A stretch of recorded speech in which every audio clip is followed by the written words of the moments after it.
അസ്സലാമു അലൈക്കും വറഹ്മത്തുള്ളാഹി വബറകാതുഹു. അൽഹംദുലില്ലാഹി വഹദ വസ്സലാത്തു വസ്സലാമു അലാ മല്ലാ നബിയ്യ ബഅദ. പ്രിയമുള്ള സഹോദരന്മാരെ, മുഹരിമായ ഒരു വ്യക്തി ഹജ്ജിനും ഉംറയ്ക്കും വേണ്ടി ഇഹ്റാമിൽ പ്രവേശിച്ച വ്യക്തികൾക്ക് ഇഹ്റാം കൊണ്ട് നിഷിദ്ധമായ മതപരമായ ചില കാര്യങ്ങൾ ഇസ്ലാം നമുക്ക് പഠിപ്പിച്ചു തന്നിട്ടുണ്ട്. അവ 9 കാര്യങ്ങളാകുന്നു. ഈ 9 കാര്യങ്ങൾ ഇഹ്റാമിൽ പ്രവേശിച്ച ആളുകൾ ചെയ്യാൻ പാടില്ലാത്ത കാര്യങ്ങളാണ്. മഹ്ദൂറാത്തുൽ ഇഹ്റാം എന്നാണ് അതിന് പറയപ്പെടുക. അതിൽ നിന്ന് അകന്നു നിൽക്കൽ, ഇഹ്റാമിൽ പ്രവേശിച്ചതിന് ശേഷം അത്തരം കാര്യങ്ങൾ ചെയ്യൽ നിഷിദ്ധമായ കാര്യങ്ങളാകുന്നു.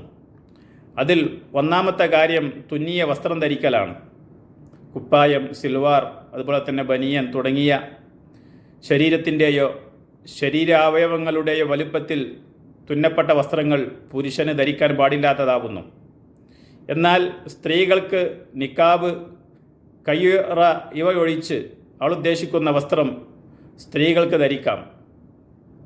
എന്നാൽ നിക്കാബും അതുപോലെ തന്നെ കയ്യുറയും ധരിക്കുന്നതിൽ നിന്ന് ഈ ഇഹ്റാം ചെയ്തതിന് ശേഷം സ്ത്രീകൾ അകന്നു നിൽക്കേണ്ടതുണ്ട്.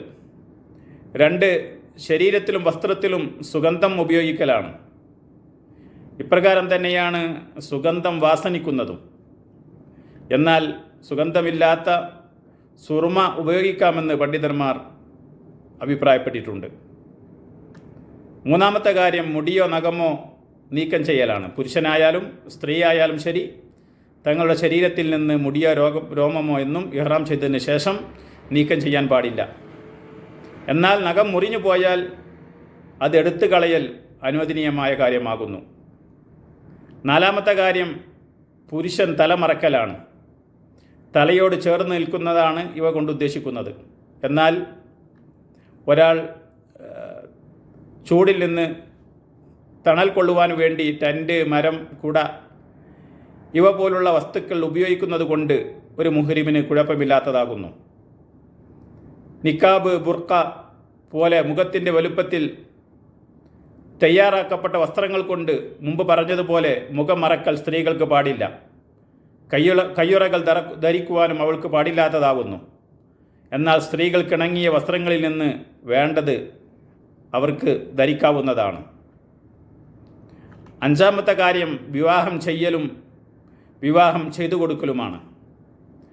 6-ാമത്തെ കാര്യം ഗുഹ്യസ്ഥാനങ്ങളിൽ സംഭോഗം ചെയ്യലാണ്. ഹജ്ജിൽ നിന്നുള്ള 1-ാമത്തെ തഹല്ലുൽ, 1-ാമത്തെ വിരാമത്തിനു ശേഷമാണ് സംയോഗമെങ്കിലും അത് ഹജ്ജിനെ നഷ്ടപ്പെടുത്തും. അറഫയിൽ നിന്നതിന് ശേഷമാണ് ഒരാൾ സംയോഗത്തിൽ ഏർപ്പെടുന്നതെങ്കിലും അവൻ്റെ ഹജ്ജിനെ അത് ബാധിക്കുന്നതാകുന്നു. 7-ാമത്തെ കാര്യം സഹശയനമാണ്. ലൈംഗിക വീഴ്ചയില്ലാതെയുള്ള ശൃംഗാരങ്ങൾ ഹജ്ജിനെ അസാധുവാക്കുകയില്ല. എന്നാൽ ചുംബനവും സ്പർശനവും വികാരത്തോടു കൂടിയുള്ള നോട്ടവും ഇഹ്റാമിൽ പാടില്ലാത്തതാകുന്നു. 8-ാമത്തെ കാര്യം കരയിലെ വേട്ടജന്തുക്കളെ കൊല്ലലും നായാട്ടുമാകുന്നു. ഹറമിൽ വെച്ചും ഹറമിനു പുറത്തു വെച്ചും ഇഹ്റാമിൽ പ്രവേശിച്ചവനോടും അല്ലാത്തവനോടും കൊല്ലുവാൻ തിരുനബി സല്ലല്ലാഹു അലൈഹി വസല്ലമ കൽപ്പിച്ച ജന്തുക്കളെ ഒഴിച്ച് മറ്റു വസ്തുക്കളെ വേട്ടയാടി പിടിക്കലും അവയെ കൊല്ലുവാനും ഒരു മുഹരിമിന് പാടില്ലാത്തതാകുന്നു. അതുപോലെ തന്നെ വേട്ടമൃഗങ്ങളെ ചൂണ്ടിക്കാണിച്ചോ മറ്റോ കരയിലെ വേട്ടജന്തുക്കളെ കൊല്ലുവാൻ സഹായിക്കുവാനോ താൻ കാരണം വേട്ടയാടി പിടിച്ച് തിന്നുവാനോ മുഹ്രിമിന് അനുവദനീയമല്ലാത്തതാകുന്നു. 9-ാമത്തെ കാര്യം ഇഹ്റാമിൽ പ്രവേശിച്ചവനും അല്ലാത്തവനും ഹറമിൽ വളരുന്ന ഉപദ്രവകരമല്ലാത്ത മരങ്ങളും സസ്യലതാദികളും മുറിക്കൽ അനുവദനീയമല്ലാത്ത കാര്യമാണ്. എന്നാൽ വഴിയിലുള്ള ഉപദ്രവകരമായ കൊമ്പുകൾ മുറിക്കൽ അനുവദനീയമാകുന്നു. ഹറമിലെ വൃക്ഷങ്ങളിൽ നിന്ന് ഈ ദഹിർ എന്ന പുല്ല് ഒരു തരം പുല്ലാകുന്നു.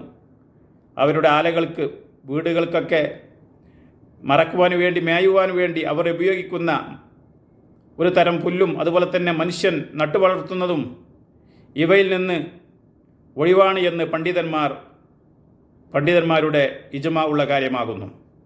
സഹോദരന്മാരെ, മുഹ്രിമിന് നിഷിദ്ധമായ, ഇഹ്റാമിൽ പ്രവേശിച്ചവന് നിഷിദ്ധമായ ചില കാര്യങ്ങളാണ് ഇവിടെ സൂചിപ്പിച്ചത്.